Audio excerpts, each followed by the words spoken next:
சிரம்பானில் Malaya Ganapathi வாழ்வும் போராட்டமும் எனும் நூல் வெளியீடு காண உள்ளது. நாட்டில் நமக்கான உரிமைக்காக போராடிய நம் முன்னோர்களை இன்றைய தலைமுறையிடம் கொண்டு சேர்க்கும் இம்முயற்சிக்கு அனைவரும் ஆதரவு அவசியமாகிறது.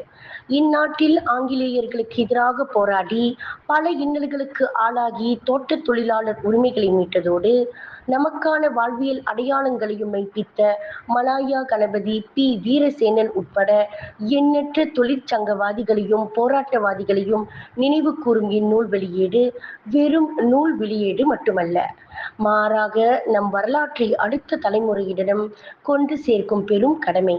நாளை சனிக்கிழமை நவம்பர் 22ஆம் தேதி மதியம் 2:45க்கு சிரம்பான் லோரோங் ஜாவா தமிழ் பள்ளியில் நடைபெறும் இந்த நூல் வெளியீட்டு விழாவுக்கு அனைவரும் திரளாக கலந்து ஆதரவு அளிக்குமாறு அன்போடு விழைகிறேன் என நூலாசிரியர் சிவாலினின் இதழ் வழி அழைப்பு விடுத்துள்ளார். விலையில் மேலும் செய்திகளை தெரிந்து கொள்ள கீழே இருக்கும் பெல் பட்டனை அழுத்துங்கள். உங்கள் ஆதரவை வெளிப்படுத்த லைக் மற்றும் ஷேர் செய்யுங்கள். தொடர்ந்து விண்வெளியுடன் உங்கள் பயணத்தை தொடர்ந்திருக்க சப்ஸ்கிரைப் செய்யுங்கள்.